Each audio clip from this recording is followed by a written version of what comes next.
Hi, everyone. My name is April Milne, and today I'm going to be presenting about mental health basics, looking at anxiety and anxiety disorders. This is in support of the Improving Newcomer Mental Health Through Education and Community Service project. And so thank you for the support of the Family and Community Support Services for sponsoring this project. This presentation was created by registered provisional psychologist Dr. Polly Chawla, who has over 20 years of experience in the field, especially with her background in education and clinical psychology. So we wanted to make an acknowledgement and thank you for Dr. Polly Chawla in presenting and creating the following information, which I will present with you today.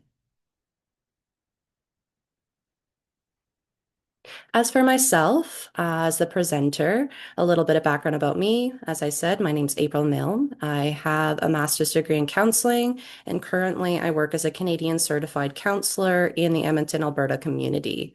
I've had the privilege of supporting adults in individual and group therapy facing a wide range of concerns, such as anxiety, depression, grief and loss, addiction, and low self-esteem.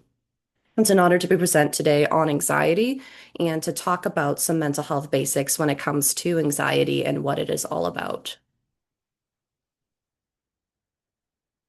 And so, the purpose of our presentation today is to really understand what anxiety is, what are the different signs and symptoms of anxiety, and what are some different characteristics that may lead a person into developing an anxiety disorder. We'll also be able to talk about some common anxiety disorders that are out there today in society. As well, towards the end of our presentation, we'll go over some common treatments and supportive strategies for coping with symptoms of anxiety. So, what is anxiety? Anxiety is often a very normal feeling. It's a natural response to stress, to everyday life, and to different situations that may arise in a person's life. Anxiety is really characterized by this feeling of uneasiness and a sense of fear, as well as worry. A lot of worrying thoughts can really bring about this feeling of anxiety. And oftentimes, there is this feeling of unease or fear regarding a situation or an event that has a very uncertain, undetermined outcome. And so, anxiety can be normal as every single person, as a human, may experience some form of anxiety, alerting us to any potential danger, helping us take action, and having the energy to take action. For example, we may feel some feelings of anxiety towards preparing for an important exam or giving a presentation, but that anxiety can often subside once things such as a situation or event are resolved. However, anxiety, when that starts to become an issue, is when that feeling of anxiety and worry starts to become long-term excessive. It starts to become persistent and uncontrollable, and it really starts to interfere with a person's daily life, their functioning, and their well-beings. This may give some signs that perhaps it may be becoming more of an anxiety disorder. So, with anxiety, anxiety can cause a lot of physical, mental, and emotional symptoms. Anxiety often can really come into a person's experiences physically, such as increased blood pressure. A person may have rapid heartbeat and rapid breathing. A person may experience sweating, trembling, and even dizziness due to that feeling of anxiety in their body. And some differences is that anxiety often can last much longer. It's this constant, more persistent feeling compared to fear, which often has a cause and is more present in the face of a certain threat or challenge. Anxiety often is about the uncertainty involved in a future event or an unknown outcome. So basically, any sign of a future threat or harm towards ourselves, that's when anxiety may come up. And so, anxiety overall can interfere with a person's well being, their quality of life, and their ability to engage with other people and their community. For example, anxious people may avoid certain situations, even if they may pay the price for it. As an example, a person may avoid a social interaction or community events, even though they really enjoy spending time with people. They may feel some anxiety around going to the event, having some worrying about the event before the event has even happened. And such, a person may avoid the situation, which can provide some relief in the moment, but over time, this person may experience some consequences, such as feelings of withdrawal, isolation, and maybe missing out in those connections with community. So that was an example of how anxiety can compromise a person's quality of life. So when we talk about anxiety and fear, it's important to understand what are the similarities and differences between anxiety versus fear.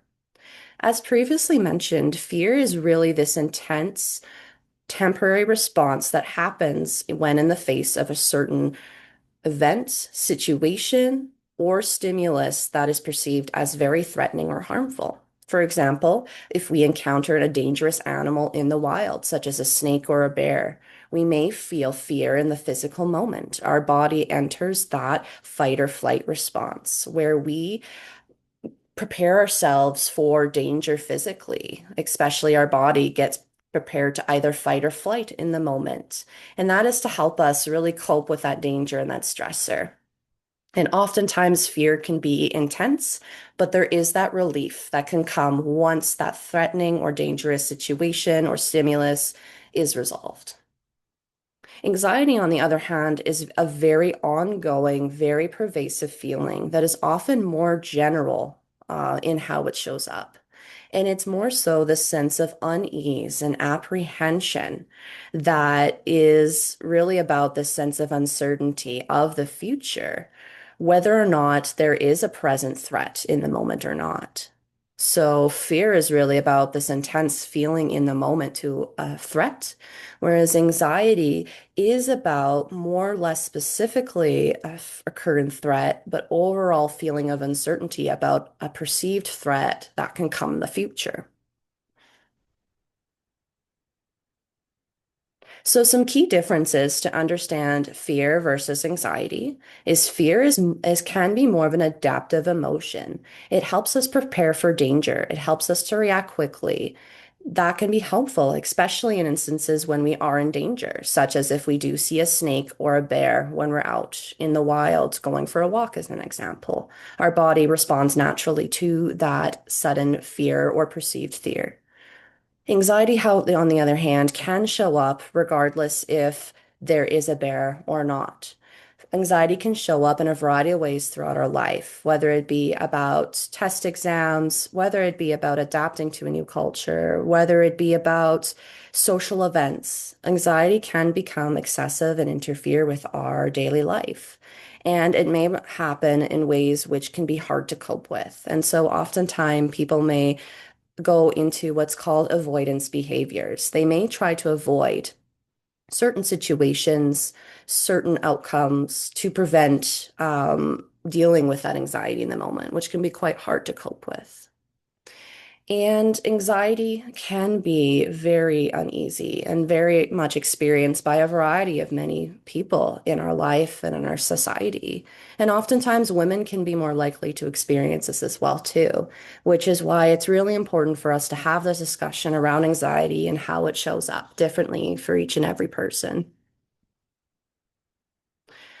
So, we've talked about symptoms of anxiety, how that can be start to turn into towards an anxiety disorder. And so, on the following slide are some different signs and symptoms that a person may experience when having an anxiety disorder. And different anxiety disorders, which we'll talk about, will have different symptoms.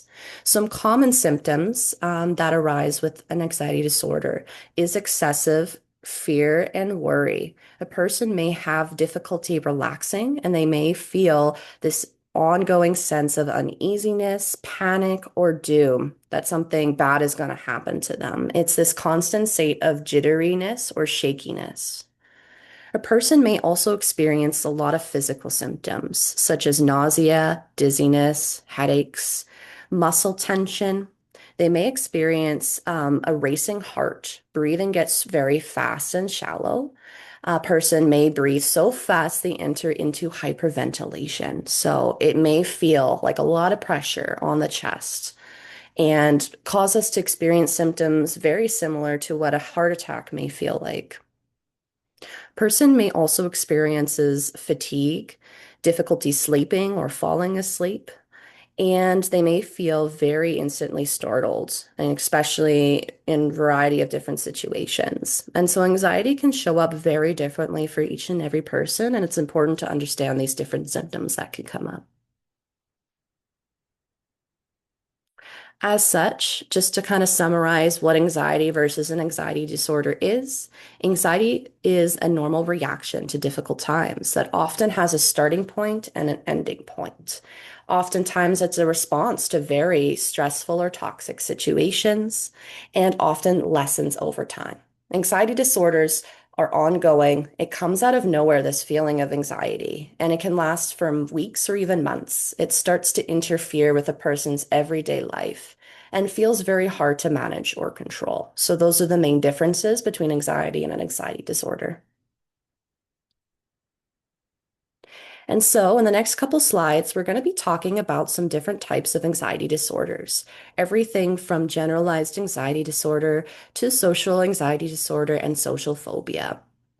Although in recent times, obsessive compulsive disorder is not classified as an anxiety disorder, it is important to talk about as obsessive compulsive disorder, or OCD for short, has a lot of embeddedness when it comes to anxiety symptoms.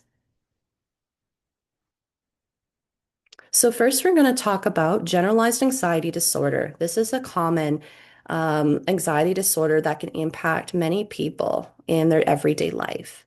And compared to having a specific worry, a person often experiences very excessive, very repetitive, and very unrealistic worrying about everyday issues and situations. A person may experience a lot of worry, uneasiness, and those symptoms of an anxiety disorder regarding lots of different areas in a person's life, such as family, friends, work, health. List can go on depending on the person. And a person may feel very fearful, very worried and uneasy about perceived stressors, threats in their everyday life. And often when it becomes an anxiety disorder is when it lasts, those symptoms, those signs last longer than 6 months. Then we start to know that a person may be experiencing an anxiety disorder, specifically a generalized anxiety disorder. Another type of disorder, anxiety disorder, is what's called panic disorder. So panic is really defined as the sudden, intense episodes of fear that really start to peak and create a lot of intensity within minutes. A person may feel this sense of doom, the sense of losing control. They may start tremoring or shaking. There may be a shortness of breath and rapid heart rate, that feeling of perhaps maybe having a heart condition or a heart attack. And for a person with a panic disorder, a person experiences reoccurrent and unexpected panic attacks that can happen without moment. And a person may feel very worried and very uneasy about if they were to experience another panic attack again. And so they may have that fear about future panic attacks. So that's when it really causes that distress. And really that impairment is when that person is very fearful of having future panic attacks, that they may avoid going out to certain places, meeting certain people, or going into situations where they unexpectedly had a panic attack before. So panic disorder can be a very hard condition, but it is treatable with support and professional help. In contrast, we have social anxiety disorder, or also known as social phobia. Social anxiety disorder is more than just being shy as a person or being more reserved. What this means is that a person is very fearful of everyday social interactions, whether it be with strangers or people that they know. A person often with social anxiety disorder is very fearful of being watched, judged, or even rejected by other people. They may be very, very self-conscious or aware of how they're interacting and talking in different social situations, such as talking to people at school, with friends, or even with neighbors. And so for many people who feel that social anxiety, they may be uncomfortable with everyday situations that require social interaction, whether it be talking to a cashier in the store, eating or drinking in front of a group of people, whether it be in small groups or big groups, a person may experience that sense of anxiety. And oftentimes that can make it difficult for a person to engage in everyday life due to that fear and that anxiety. And as mentioned before, there can be many factors that create and contributes to the development of this social anxiety disorder, but it is common and it is something that is treatable too. Some more facts about social anxiety disorder, just to understand what it's like, is that these situations, when a person experiences them, they may experience that sense of fear and anxiety even weeks into advance before confronting or going into a social situation. And they may try to avoid the situation as much as possible due to how fearful and how uneasy that person experiences that anxiety. They may have troubles really talking to other people. They may experience that rapid heart rate, that sweating, that blushing, and a person may experience a lot of distress in the moment. And that social anxiety disorder can often start even in later childhood and can resemble shyness or even avoidance. And when that symptoms start to escalate or start to build over time, that's when it can kind of come into that social anxiety disorder diagnosis. We then have what's called obsessive compulsive disorder, as mentioned before, or OCD. For OCD, there's what's called obsessions and then compulsions. Obsessions are these unwanted thoughts, images, and fears that happen, and a person experiences them on the moment. And how a person copes with those is through what's called compulsions. These are these unwanted, repetitive behaviors that a person feels compelled to do in order to reduce that sense of anxiety that comes from those obsessions. And these obsessions or even compulsions can take a lot of time in a person's day. For example, a person may experience a deep fear and obsession around germs, and they may engage in a compulsion to wash their hands repetitively over and over again. And if a person stops washing their hands, they may experience even more anxiety. So, for a person with OCD, the pressure to engage into these compulsions or these repetitive behaviors is really difficult. And oftentimes, a person feels very compelled to finish these acts in order to deal with that anxiety in the moment. We then have what's called PTSD or post-traumatic stress disorder that has elements of anxiety symptoms attached with this disorder. And so PTSD is a mental health condition after a person either experiences or witnesses a traumatic event.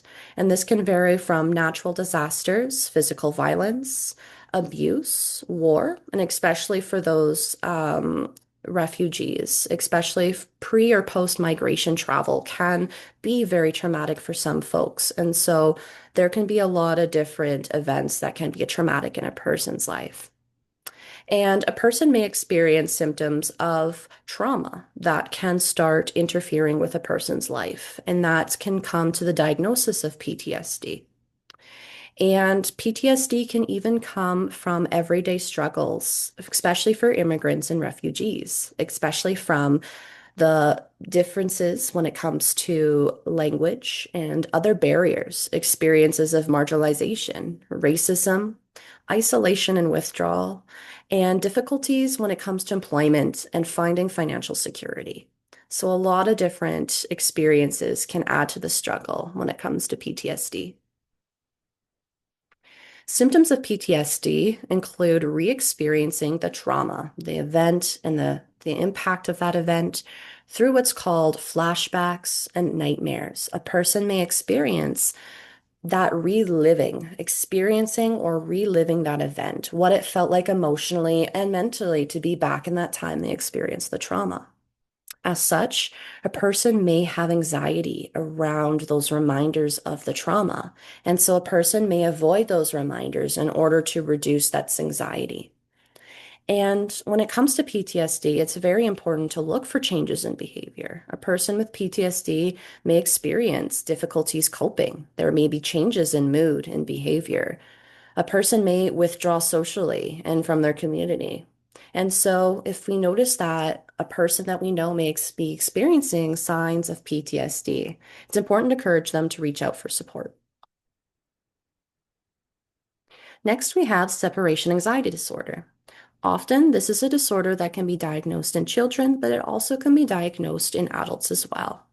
It's a condition marked by excessive fear or distress when a person is separated from their primary attachment figure or a place that provides them with a sense of security. This attachment figure can be anything from a parent, a parental figure, a caregiver, someone that is very close in the person's life that provides them that sense of security. And it often involves this excessive worry about losing their attachment figure, or harm is going to come to them if they are not close to their attachment figure. So a person may have physical symptoms such as headaches, stomach aches, difficulty sleeping, being alone, and being away from home or from their attachment figure. And they may have excessive fear and reluctance to be without that person. And so this is when it starts to really interfere with a person's life, engagement, and everyday life as well. And as I said, most children do experience in developmental ages this type of disorder, especially if they have excessive worry, distress about losing a parent or being taken away from their parent. This can become very distressing for many young children.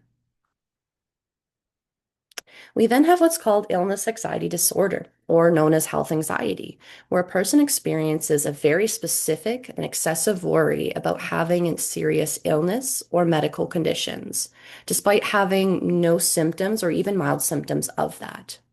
So a person may frequently check if they're experiencing signs of illness, research their conditions, seek frequent medical consultations or doctor's appointments, or maybe even avoiding situations or activities that may cause that certain illness according to that person. And this worry can even persist even despite having physician advice, consultation, or even normal test results if a person went through testing. And with illness anxiety disorder, oftentimes this feels very real to the person that they are experiencing something or they worry that they might be experiencing a serious illness. And so this disorder can commonly come for many children, but it also can happen for adults as well, especially if stress, anxiety disorders, or illnesses were seen in a family environment. Next, we have phobias. Phobias is that intense feeling of uncontrollable, lasting fear that happens for very specific stimuli, such as animals, natural environments, such as heights, or being fearful of the water. Fear of spaces such as tunnels, elevators, or even situations such as flying or swimming. Many people can develop this irrational and very uncontrollable fear around specific objects, situations, or things. And oftentimes, a person with a phobia may be aware that their fear may be unrealistic, but it's overwhelming to the person, and it's hard to do and confront that fear. And so, oftentimes, a person with a phobia may not be willing to do anything associated with that phobia, or even avoid a situation that involves that phobia. And so many people experience different phobias, and this can come from a variety of different things and causes, such as both genetic and environmental factors. Past experiences can also play a part into the development of a phobia. And there's some common phobias that can be quite common, some which are listed on the slide I'll briefly go through. One is agoraphobia, which is being fearful of being in a space where it's hard to escape, such as being in a crowded area, an enclosed room where there's no escape route. There's also claustrophobia. So this is that fear of being in an enclosed area. So that sense of tightness, that sense of being really closed in can be very fearful for some folks. And then there's cynophobia, which is that excessive fear of dogs. There's astrophobia, which is the fear of lightning or thunder, acrophobia, fear of heights, and there's also aerophobia, which is the fear of flying. And just knowing that these phobias are really real, and for many people, this can be very distressing to deal with, but there is also support to help them through these disorders. Which leads us into some strategies generally to help cope with anxiety symptoms. Everything from healthy lifestyle habits to implementing healthy coping strategies and self-care, such as hobbies, journaling, spending time with their community, with trusted loved ones, or even time in nature can be helpful coping tools. And knowing that if a person is experiencing signs of anxiety, to reach out to a trusted friend, family member, or even a mental health professional if signs and symptoms start to worsen and interfere with their everyday life. And often for anxiety symptoms as well, with self-care, healthy lifestyle, relaxation techniques can also be really helpful in calming a person's nervous system and reducing physical symptoms of anxiety, such as meditation, stretching, and deep breathing exercises that can help the body calm down from that feeling of panic, doom, or anxiety. And lastly, just to summarize, there are a lot of professional supports out there for those with many different types of anxiety disorders. Some common therapy treatments that are available include cognitive behavioral therapy, which help individuals challenge unhelpful worrying thoughts and behaviors. There's what's called acceptance and commitment therapy, which helps a person develop acceptance while also developing actions that align with their values, especially when in the face of anxiety. And then there's also mindfulness-based therapies that help a person experience a sense of calmness in the present moment and reducing that distress that they experience. So, as a conclusion for our presentation today, anxiety is a very common and natural human experience that affects many different people. Some anxiety can be helpful, especially helping us to take action in our lives. But when it starts to impact daily functioning and well-being, that's when that can develop into some signs and symptoms of an anxiety disorder. And so being aware of the signs and symptoms of anxiety and anxiety disorder can be helpful, especially towards receiving support. So there's many different forms of support, whether it be self-care, community supports and resources, and seeking professional mental health services. And just knowing that if anxiety is affecting yourself or someone else you know, just knowing that there's support available for them to help them through. All right, that is the end of our presentation. Thank you so much for joining me on understanding anxiety for today. Thank you.